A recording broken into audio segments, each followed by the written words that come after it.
Sérgio já faz tempo, né? Pode se sentar. Se você quiser abrir sua Bíblia, pode abrir comigo em Gênesis, capítulo 43. Glória a Deus. Antes de nós lermos aqui, eu queria lembrar uma história, né, com o pastor Sérgio. Nós fazíamos parte da mesma igreja, no outro ministério. E eu estava dando dia que o pastor Sérgio foi cheio do Espírito Santo. É inesquecível. Deus pegou esse camarada e encheu ele de uma tal forma que ele não conseguia mais falar em português. Você ia falar com ele em outras línguas. E foi eu acho, uma semana, não foi, pastor Sérgio? Pois não. E um dia lá Deus pegou ele e escreveu uma carta lá que só o Espírito Santo sabe. Está escrito naquela carta. Mas o dia que ele me mostrou, eu arrepiava todo dia, ver aquelas linhas, eu acho que deve ter guardado até hoje. E assim, eu também sou empresário, além de ser pastor. E assim, no começo da minha empresa, o pastor Sérgio foi desempregado, vou contar uma coisa. E Deus estava chamando ele para o ministério. E nessa época ele ainda estava assim, meio receoso de assumir o ministério. E ele saiu do trabalho, eu pensei que ele ligava logo, ele não serve. Eu coloquei para trabalhar comigo lá para dirigir. Deixa eu falar para vocês.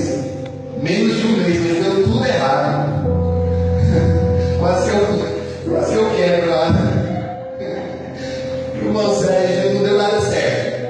Pediu errado, você bateu o caminhão. Aí eu olhando para Deus, eu disse, mas o que está acontecendo? Assim, eu estou chamando meu filho para o ministério, você tem que ir. Aí nós tínhamos uma reunião, fiz eu abençoar o irmão Sérgio, de jeito que eu abençoar, mas você está trabalhando comigo não. Responde o chamado. Responde o ministério. Hoje está aqui uma bênção, pastor. Deus o chamou. Ele não é pastor porque ele quis ser pastor, não. Na realidade, eu acho que ele quis até correr nessa época.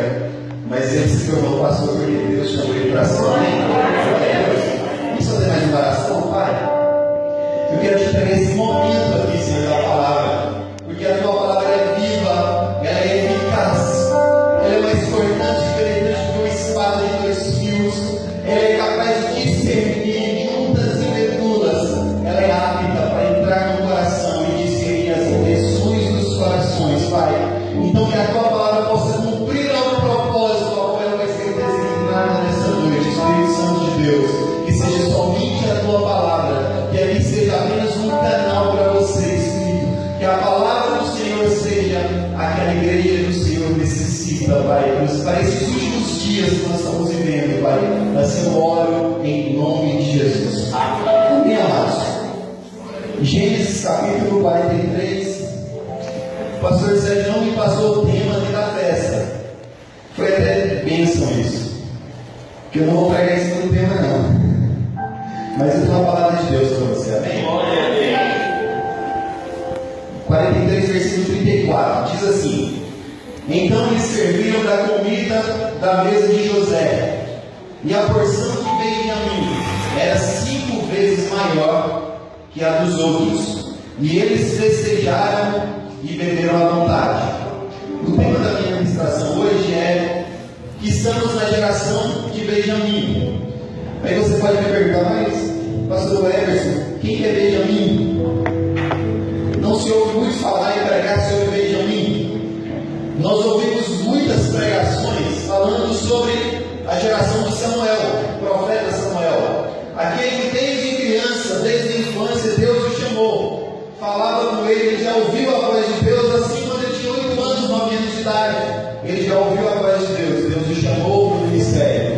Então nós gostamos muito de falar sobre Samuel, e eu amo isso, Samuel. Eu amo o profeta Samuel. Outras vezes nós ouvimos falar muitas vezes sobre Moisés, o grande profeta da Bíblia, é verdade?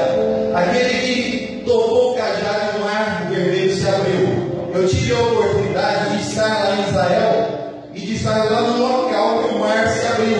Na realidade, hoje eles fizeram um túnel por baixo do mar. Eu passei por baixo do mar onde eles passaram dentro. Uma bênção.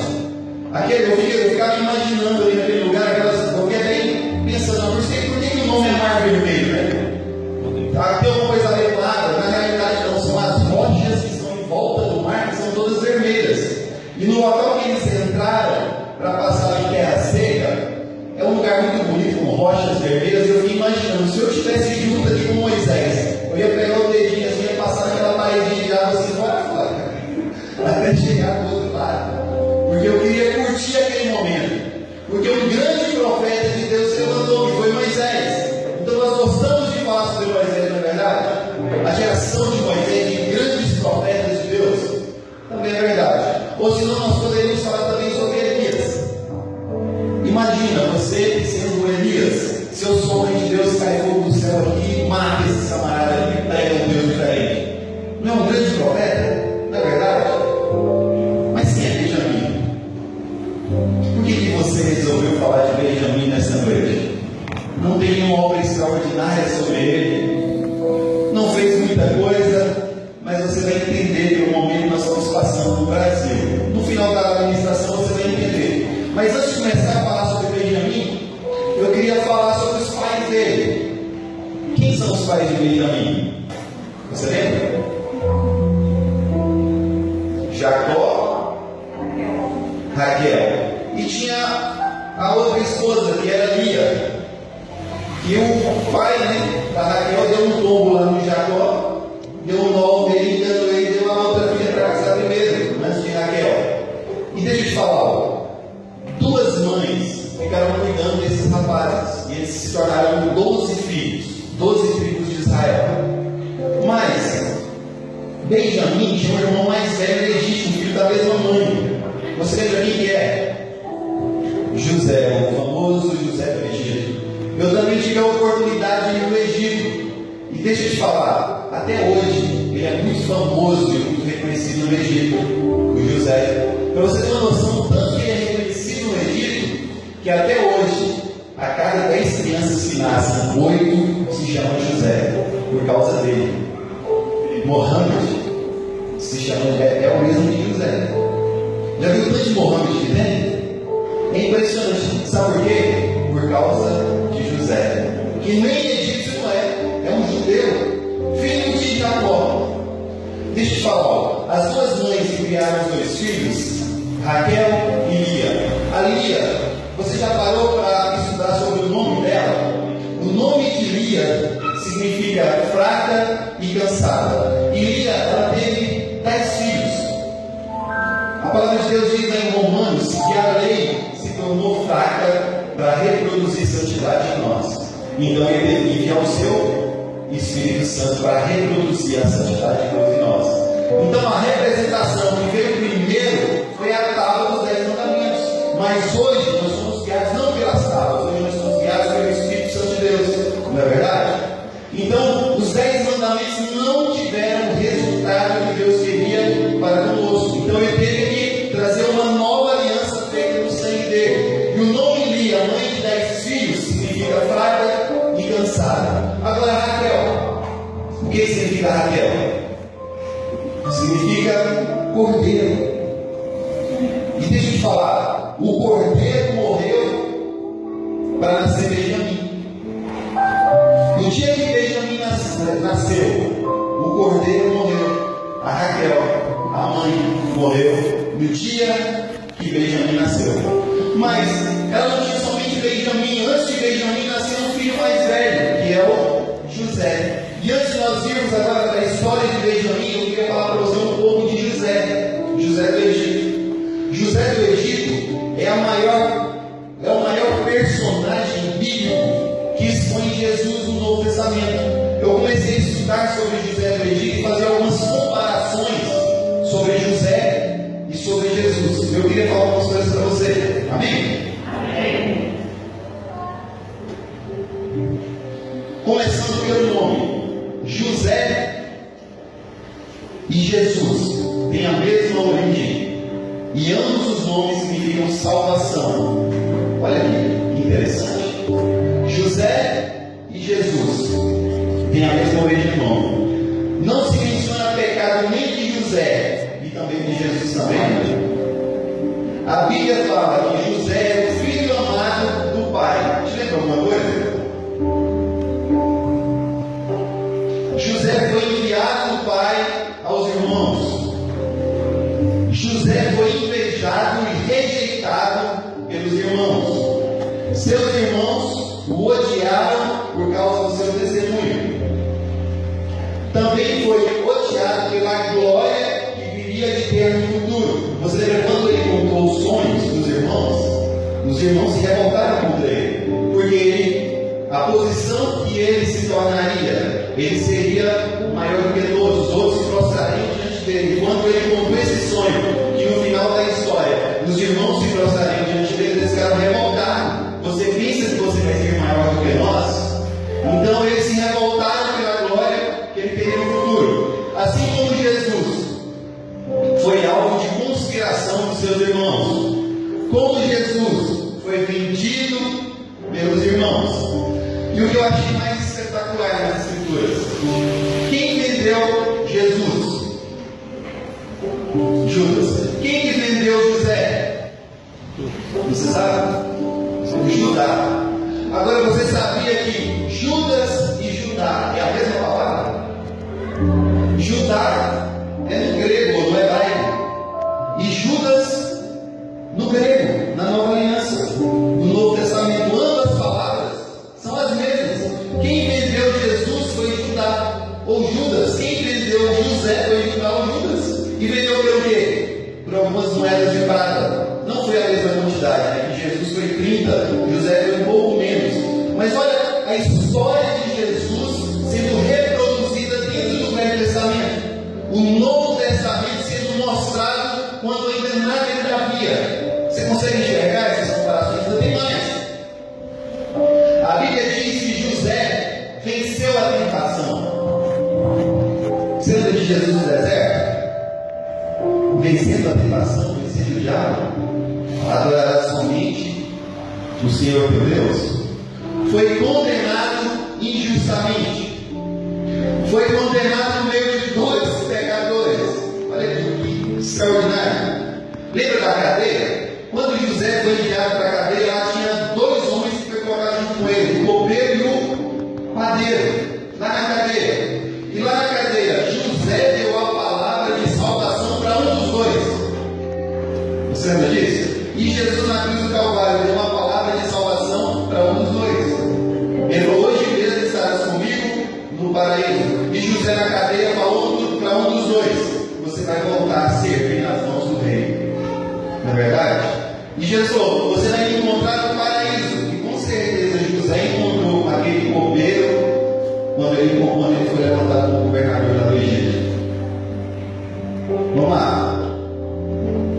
Da prisão ao reinado. Jesus, do sepulcro ao nome que está acima de todo nome. Mas no final, José foi levantado como Salvador do mundo. Recebeu uma noiva entre os gentios. Reconciliou seus irmãos consigo mesmo. E no fim, seus irmãos o reconheceram como rei, como governador. Não é um encaixe perfeito? A história de Jesus do Novo Testamento, na Nova Aliança, sendo mostrada e contada lá no Velho Testamento, através de um nome, através de José, que até os nomes significam ambos salvação. Agora Jesus veio trazer salvação para a humanidade. José, qual tipo de salvação que ele veio trazer? Na época, ele teve um sonho, né? E o sonho foi uma revelação. Na realidade, o faraó teve um sonho. E o sonho foi uma revelação que somente José conseguiu interpretar essa revelação. E qual que era a revelação do sonho? É que o mundo passaria por 7 anos de grande bonança e posteriormente aos 7 anos, o mundo passaria por 7 anos de grande crise. De grande crise. Me chamou a atenção essa palavra pelo momento que estamos passando no Brasil hoje. O Brasil está em crise. Nós temos 10% mais ou menos de desempregados no Brasil hoje. Eu fiquei fora. Quando eu saí daqui para ir lá fora, né, foi no começo de 2014. Deixa eu te falar, ó, o Brasil estava no ápice. Estava, sabe, vendendo e comprando. Eu construí algumas casas em Goiânia antes de ir embora para os Estados Unidos. Foi construir e vender. Eu comprei um lote e vendi aquele lote depois de um ano pelo quase todo o preço. Algo extraordinário. Eu ia nas lojas, nos shoppings, gente andando e trombando um outro, lotado de shoppings. E eu voltei agora, tem quase 6 meses atrás, e eu fui remobiliar minha casa novamente. Fui correr atrás de imóveis. Tinha ventilado tudo que eu tinha na minha casa, quando eu fui embora. E eu fiquei assustado. O tanto de loja que tem em Goiânia vazia, com placa de alugas. Aquela Bernardo Saião está quase toda fechada. É impressionante. Eu fui naquelas lojas, Casa Bahia, aquelas lojas, nem monstruário nas lojas não tinham. Na época que você tinha assim, você poderia escolher uns 20 guarda-roupas diferentes um do outro. Eu entrei naquela maior loja que tinha no shopping, eu acho que não tinha nem 5 opções. A loja vazia. Você passa na porta da loja, você bate de casa pelo braço, leva para dentro da loja. Desespero. Crise. Aqui também eu creio que está assim, né? Em Brasília. E deixa eu te falar, naquela época, José foi levantado para salvar a humanidade daquela época da fome, porque o mundo passaria por 7 anos de grande crise, e José foi levantado como governador para suprir as necessidades na época da crise, para guardar o povo de Deus, os filhos de Deus, e além do povo de Deus, ele vendeu comida e mantimento e sustentou todo mundo daquela época, através da liderança e da posição de José. Vamos lá, e nós fizemos aqui uma reflexão através de Jesus. Então, o irmão mais velho de Benjamim é Jesus, o que pagou o preço, que foi vendido como escravo, é aquele que foi caluniado injustamente, que foi parar na cadeia injustamente, foi José. Agora, o filho caçula que nasceu quando o cordeiro Raquel morreu, o que ele fez? Ele não fez grandes coisas. Não se menciona nenhuma história extraordinária sobre Benjamim, mas ele é o irmão caçula de José. José foi levantado para suprir, para guardar Benjamim na sua necessidade. Não é verdade? Lembra quando os irmãos de José foram até o Egito para tentar comprar mantimento? O que eles encontraram? Com José. E José supriu as necessidades deles. Deixa eu te falar, ó. Quando eles foram trazidos, para o Egito através de José, quando ele chegou no Egito, ele foi lá e falou para o faraó, que a família dele estava chegando. E o faraó falou assim para ele assim: você pode escolher a terra que você quiser para a sua família ficar. Deixa eu te falar, ó, eu fui no Egito. O Egito é todo deserto do Saara. A partir das pirâmides é deserto do Saara. 5% só do Egito é terra cultura, que você planta e colhe, somente 5%. E sabe qual que é essa terra? A terra de Gozim. E sabe qual que é a terra que a família de José ficou? A terra de Gozim. Além da crise, além da dificuldade, eles foram colocados na melhor porção do Egito. Ele, além de ser guardado, além de ser livrado da fome e da crise, através de José, o irmão mais velho, eles foram colocados na melhor porção do Egito. Aí agora eu quero entrar com você. José é o irmão mais velho, é aquele que sofreu, é aquele que pagou o preço, é aquele que foi vendido como escravo, é aquele que teve que vencer relacionamentos, porque a própria família, os próprios irmãos o venderam como escravos, na verdade, como escravo. Imagina você sendo vendido pelo seu próprio sangue, pela sua própria família. Ele teve que vencer os relacionamentos. Quando ele encontrou com os irmãos dele, ele falou: não é culpa de vocês, Deus tinha um propósito na minha vida. Então deixa eu falar algo para você. Não olhe para os relacionamentos de crise, sabe, que te passaram para trás, ou que te deram problemas. Usa tudo o que acontece com você para que os sonhos de Deus na sua vida possam se concretizar. Então deixa eu te falar, José teve que vencer os relacionamentos, José teve que vencer a tentação, ele teve que fugir do pecado para poder chegar na posição que ele estava. E por último, ele teve que vencer a calúnia. Deixa eu te falar, a mulher de Potifar, a Bíblia diz que ela falava diariamente a José, querendo se deitar com ele, querendo ter relacionamento com ele.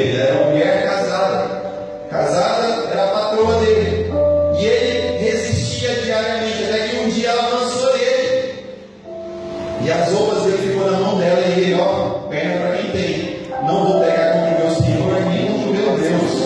Então ele resistiu à tentação, ele fugiu da tentação.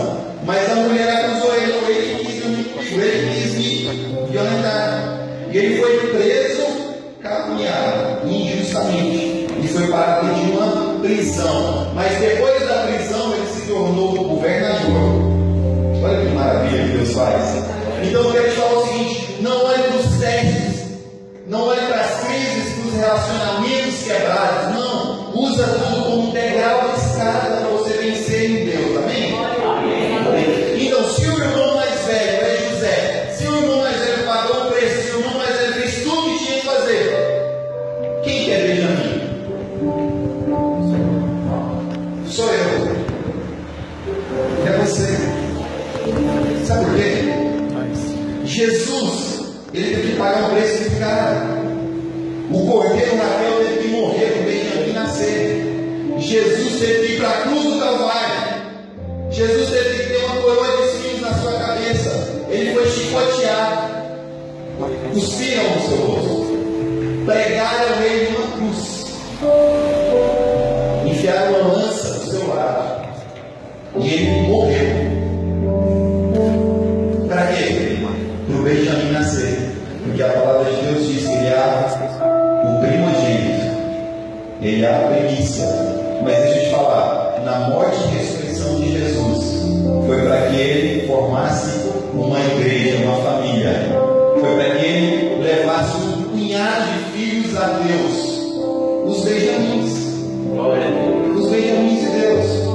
José pagou o preço, foi para a cruz, morreu para nascer Benjamim, para nascer eu e para nascer você. Então deixa eu falar algo para você.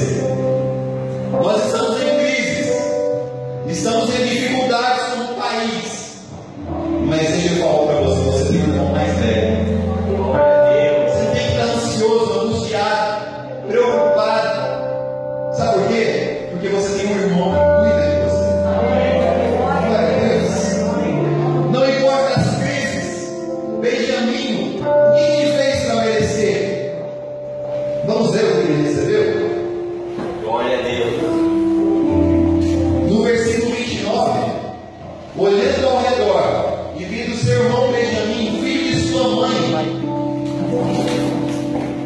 José perguntou: é este meu irmão caçula de quem me falaram? E acrescentou: Deus lhe conceda graça, meu filho. José primeiro veio os 10 irmãos, mas de quem ele estava atrás? Ele estava atrás de Benjamim. Busca o Benjamim. E quando o Benjamim chegou, ele falou: esse é o caçula, esse é o Benjamim. Falou: é o Benjamim. Deus conceda graça, meu filho. Sabe o que significa graça? Graça significa favor imerecido. Benjamim, você não merece, mas eu vou te dar. Benjamim, você não foi para a cadeia, mas eu fui e vou te abençoar. Benjamim, você não foi traído, você não foi vendido como escravo, eu fui, mas eu quero te abençoar. Eu quero cuidar de você. Eu quero colocar você na melhor porção do Egito, porque eu venci para poder te abençoar. E o que José deu para Benjamim? Olha aqui. Então eles serviram da comida da mesa de José, e a porção de Benjamim era 5 vezes maior do que a dos outros. Olha aí, é impressionante.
Glória a Deus.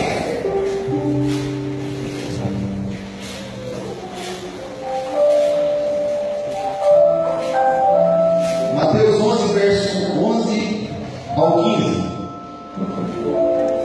Diz assim: digo-vos a verdade, entre os nascidos de mulher não surgiu ninguém maior do que João Batista. Todavia, o menor no reino dos céus é maior do que ele. Desde os dias de João Batista até agora, o reino dos céus é tomado à força, e os que usam de força se apoderam dele. Pois todos os profetas e a lei profetizaram até João. E se vocês quiserem aceitar, este é o Elias que havia de vir. Aquele que tem ouvidos, ouça. Sabe o que Jesus está falando? Jesus está falando o seguinte: eles perguntaram para ele sobre João Batista, e ele falou: nascido de mulher, não tem ninguém maior do que João. Os profetas e a lei profetizaram até João. João foi o último dos profetas. O menor no reino de Deus é maior do que ele. Você está compreendendo o que eu estou falando? Sabe o que Jesus está falando? Eu estou atrás do caçula, eu estou atrás do Benjamim, o maior dos profetas. É menor do que o menor no reino dos céus. Olha que loucura. Depois da morte e ressurreição de Jesus, aquele homem que você acha extraordinário, aquele profeta que talvez você queria ser, deixa eu te falar, você é maior do que ele. Porque nós somos Benjamim, nosso irmão mais velho, já fez tudo que era para mim e para você fazer. E agora? E agora é a porção 5 vezes maior que o caçula. Eu me coloco nessa posição. Eu não quero ser maior, eu quero ser o menor para receber a bênção do meu irmão mais velho. Glória a Deus. Então deixa eu te falar, se a sua história hoje está sendo ligada com a história de Benjamim, é porque nós estamos na geração de Benjamim. Assim como Benjamim recebeu a graça de Deus, não é verdade? Porque Deus amou o mundo de tal maneira que Ele deu o seu Filho unigênito. Ele não cobrou nada, Ele não fez você pagar nada, Ele te deu o Filho dele unigênito, de graça, para todo aquele que nele crê não pereça, mas tenha vida eterna. Glória a Deus. Ele deu para você o melhor que Ele tinha. Deixa eu te perguntar, tem alguma coisa maior e melhor do que Jesus? Então não existe o melhor de Deus para frente. O melhor de Deus já está para trás, já foi te dado, já é seu. Então agora o que tem para você é a graça. Que Deus te conceda a graça, meu filho. Agora que Deus te conceda 5 vezes mais os benjamins, os menores, que são os maiores, os profetas. Glória a Deus. Glória a Deus. Aleluia. Então deixa eu finalizar o vídeo e falar o seguinte: é uma loucura, né? O cordeiro morreu, Raquel, para nascer Benjamim. Falei, mas o filho que nasceu, José, que era o mais velho, também é um cordeiro, que é Jesus. Então falei, mas quem é o cordeiro então? O cordeiro é a Raquel ou é José? A Bíblia tem essas incógnitas. Sabe por quê? Porque a Bíblia diz que Jesus é o primeiro e o derradeiro. Ele é o alfa, ele é o ômega. Ele é aquele que criou todas as coisas. Nenhuma das coisas que existe foi feita sem ele. Então ele está no meio desse negócio tudo, amado. Ele está no meio de tudo, sabe para quê? Chamando e procurando os caçulas. Então eu hoje me coloco na posição de caçula. E deixa eu te falar, tem crise, tem crise, tem dificuldades para enfrentarmos, tem. Mas deixa eu te falar, para os benjamins, vai para você. Olha que loucura de Deus.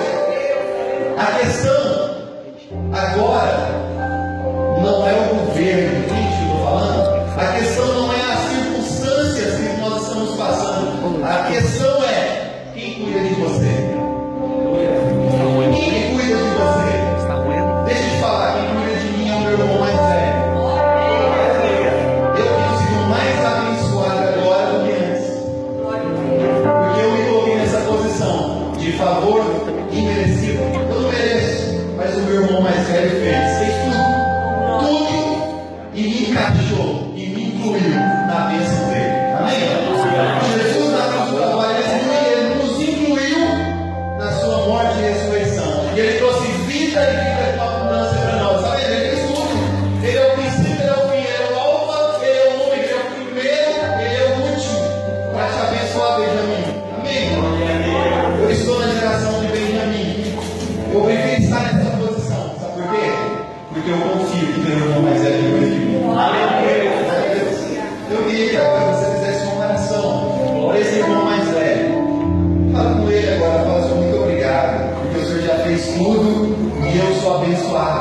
O Senhor pagou